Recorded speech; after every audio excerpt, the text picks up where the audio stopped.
লড়াই করে মারেও মরেও। ওয়াদান আলাইহি হাক্কান, এদেরকে যে আমি জান্নাত দেব এটা আমার সঠিক ওয়াদা, আমার ওয়াদা। কার? বলেন।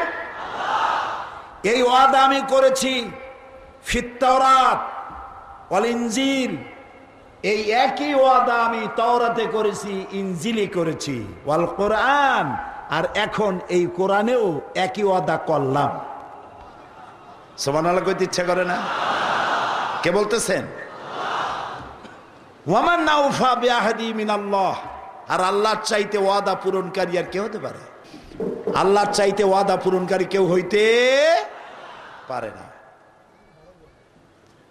ফাস্তাবশিরু বিবাইকুমুল্লাযী বায়াতুম বিহ, সুতরাং সুসংবাদ তাদের জন্য যারা আল্লাহর সাথে এই চুক্তি সম্পাদন করতে পেরেছে।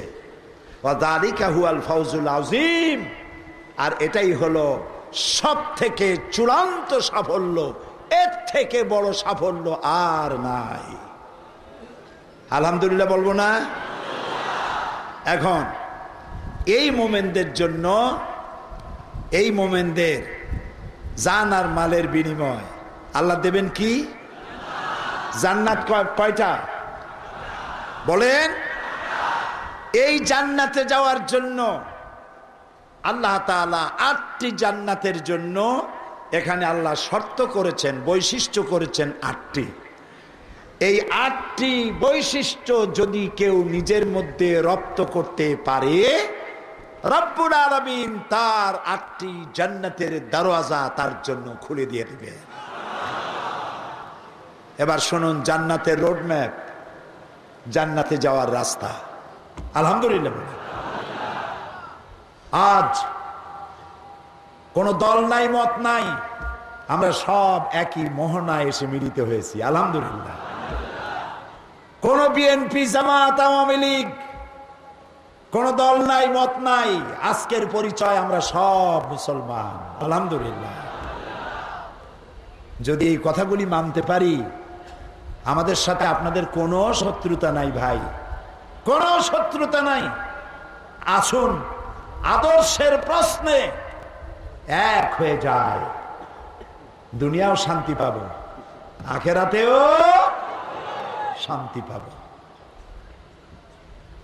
التائبون العابدون الحامدون السائحون الراكعون الساجدون الآمرون بالمعروف والناهون عن المنكر والحافظون لحدود الله وبشر المؤمنين। আল্লাহ তাআলা বলছেন 8টি বৈশিষ্ট্য, আর আমি এই 8টি বৈশিষ্ট্যের কথা বলি। আজকের সব থেকে কাঙ্ক্ষিত মুনাজাত, সবার চাহিদা কি? আজকে সারা দিন টেলিফোন এসেছে সৌদি আরব, বাহরাইন, কুয়েত, কাতার থেকে, পৃথিবীর বিভিন্ন দেশ থেকে অনবরত টেলিভিশন এসেছে দোয়া চাওয়ার জন্য। এই লক্ষ লক্ষ জনতা যখন আল্লাহর দরবারে দুহাত তুলে চোখের পানি ছেড়ে দেবে, তিনি রহমানুর রহিম, দোয়া কবুল হবে, মানুষের এটা আশা, তাই তারা দোয়া চেয়েছেন, সকলের জন্য দোয়া হবে। এই 8টি কথা বলতে যতটুকু সময় লাগে, তবে আমি আজকে বেশি সময় নেব না, কারণ আপনাদেরকে বসতে কষ্ট, যেতে কষ্ট। আমি রাস্তায় দেখে এসেছি, খবরের কাগজ কিনে কিনে মানুষ রাস্তায় বসে গেছে। আমি যেখান থেকে এসেছি, ওইটা কোন এলাকা?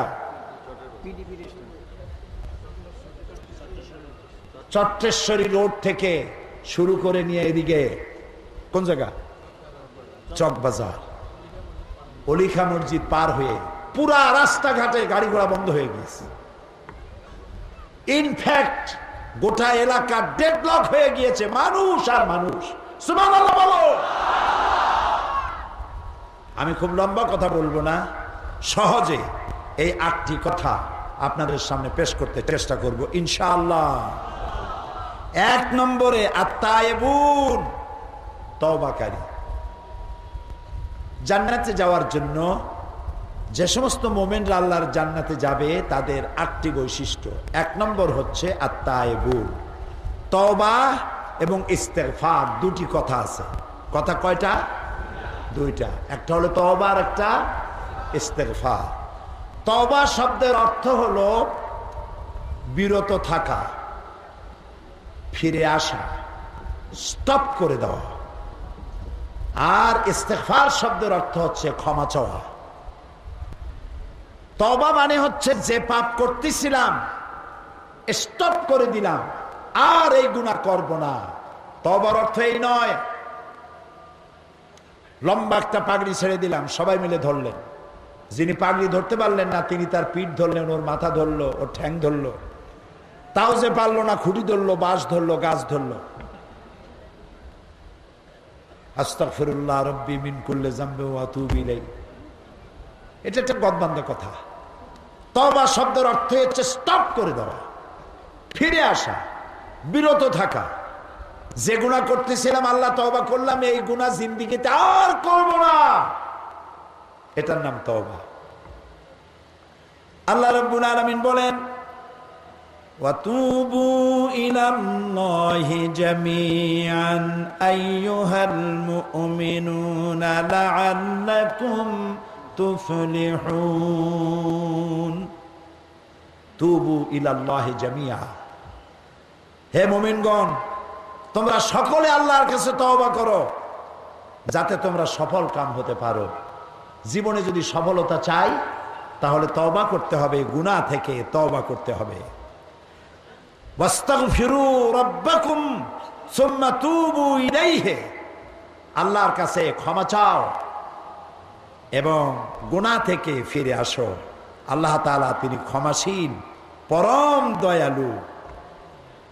আল্লাহ রাব্বুল আলামিন আরো বলেন ওয়া হুয়াল্লাযী ইয়াকবালুত তাওবাতা আন ইবাদিহি ওয়া ইয়াফু আনিস সাইয়্যাতি ওয়া ইয়ালামু মা তাফআলুন।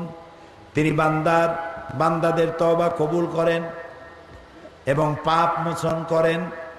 আর আল্লাহ রাব্বুল আলামিন ওই সব জিনিস জানেন যা বান্দারা করে, সব তিনি জানেন। আমরা তওবা করি না, গুনাহ করি হাজারো, তওবা করি না। নবী করিম সাল্লাল্লাহু আলাইহি ওয়াসাল্লাম নামাজ পড়ে ডান দিকে বাম দিকে সালাম ফিরে বলতেন আল্লাহু আকবার। কি বলতেন বলেন তো? তারপরে বলতেন আস্তাগফিরুল্লাহ, আস্তাগফিরুল্লাহ, আস্তাগফিরুল্লাহ। কয়বার বলতেন? 3 বার। আমরা কি বলবো আজকের থেকে? বলবো আজকের থেকে? আলহামদুলিল্লাহ। ইমাম সাহেব যখনই ডানে বামে সালাম ফিরানো শেষ, আমরা কি বলবো? আল্লাহু আকবার। এরপরে 3 বার আস্তাগফিরুল্লাহ। আল্লাহ রাব্বুল আলামিন বলেন ইয়া আইয়ুহাল্লাযীনা আমানু তুবু ইলাল্লাহি তাওবাতান নাসুহা। হে বিশ্বাসীরা, হে মুমিনগণ, বিশুদ্ধ তওবা করো, তওবায়ে নাসুহা করো। তওবা নাসুহা কারে বলে? তওবায়ে নাসুহা বলা হয় সত্যিকার অর্থে মানুষ তার গুনার অনুভূতিতে লজ্জিত হবে, হাত তুলে বলতে হবে আল্লাহ আমি এই গুনাহ করেছি। গুনার কথাগুলি স্মরণ করে লজ্জিত হতে হবে, অনুতপ্ত হতে হবে। 2, ভবিষ্যতে জীবনে যতদিন বাঁচব গুনাহ আর করব না। 3 নম্বরে নিজের জীবনকে সুন্দর করার জন্য, বিশুদ্ধ করার জন্য বাস্তব তৎপরতা গ্রহণ করব। এটার নাম হলো তওবায়ে নাসুহা। আর আল্লাহ তাআলা তিনি বলছেন قل يا عبادي الذين أسرفوا على أنفسهم لا تقنطوا من رحمة الله إن الله يغفر الذنوب جميعا ইন্নাহু হুয়াল গফুরুর রহিম।